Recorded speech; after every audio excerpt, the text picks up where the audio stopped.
DNS,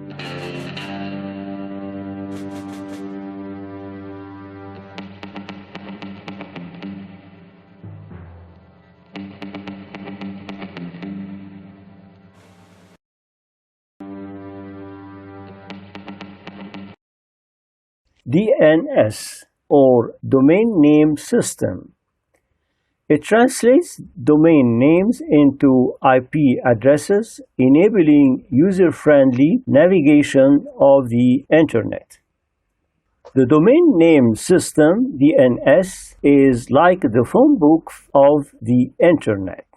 It translates human-readable domain names like www.ICT-MASTER.com into IP addresses like 192.0.2.1 that computers use to identify each other on the network.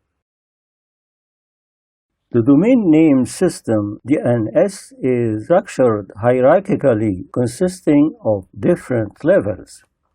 First, root level. At the top of the hierarchy is the root zone, represented by a dot. It serves as the starting point for all DNS queries. 2. Top-level domains, TLD. Directly beneath the root are the TLDs, which can be generic TLD, such as .com, .org, .net, or country code TLD, such as .uk for United Kingdom, .ca for Canada, etc. 3. Second-level domains. These are directly below the TLDs and are typically the names registered by organizations or individuals.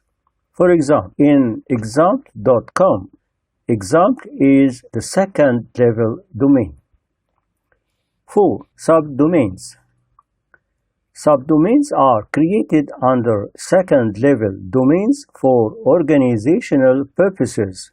For example, blog.example.com is a subdomain of example.com.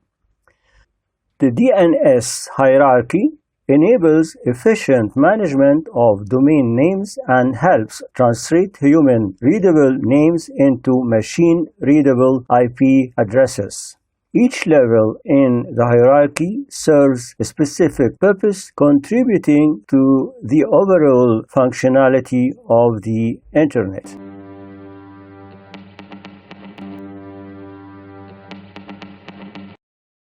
How DNS works. First, when you try to visit a website, you enter its address, that is URL or Uniform Resource Locator, into your web browser. It tells the browser where to go and how to get there. For example, you type www.ICT-MASTER.com and press enter. Your device needs to know the IP address of www.ICT-MASTER.com to connect to it. 2. Check the local cache. Your operating system first checks if it already knows the IP address for www.ICT-MASTER.com from a previous lookup. If it is in the cache, it uses that IP and skips the rest of the steps. 3. Query the recursive resolver.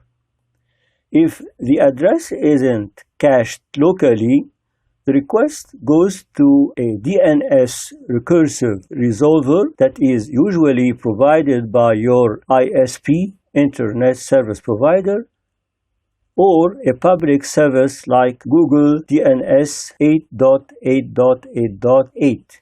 The resolver's job is to find the IP address for you. 4. Resolver checks its cache. The resolver also checks its own cache. If the domain has been looked up recently, it may have the IP already. If not, it begins querying other DNS servers on your behalf. 5. Contact the root DNS server. The resolver first queries a root DNS server. The root server doesn't know the IP address, but it knows where to find the top-level domain TLD server for .com. 6. Contact the TLD server.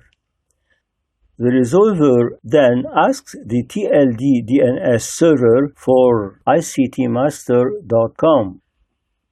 The TLD server responds with the IP address of the authoritative DNS server for ICT-MASTER.com. 7. Contact the authoritative DNS server. The resolver sends a query to the authoritative DNS server. The server knows the actual IP address for www.ictmaster.com and returns it. 8. Resolver sends IP to your device. The recursive resolver returns the IP address to your device. It also stores it in its cache for future use with a time to live or TTL value. 9. Your browser connects to the website. Now that your device has the IP address, it sends a request to that server like 93.184.216.34 to fetch the website. 10. The website loads. The server responds with the website data and your browser displays the site.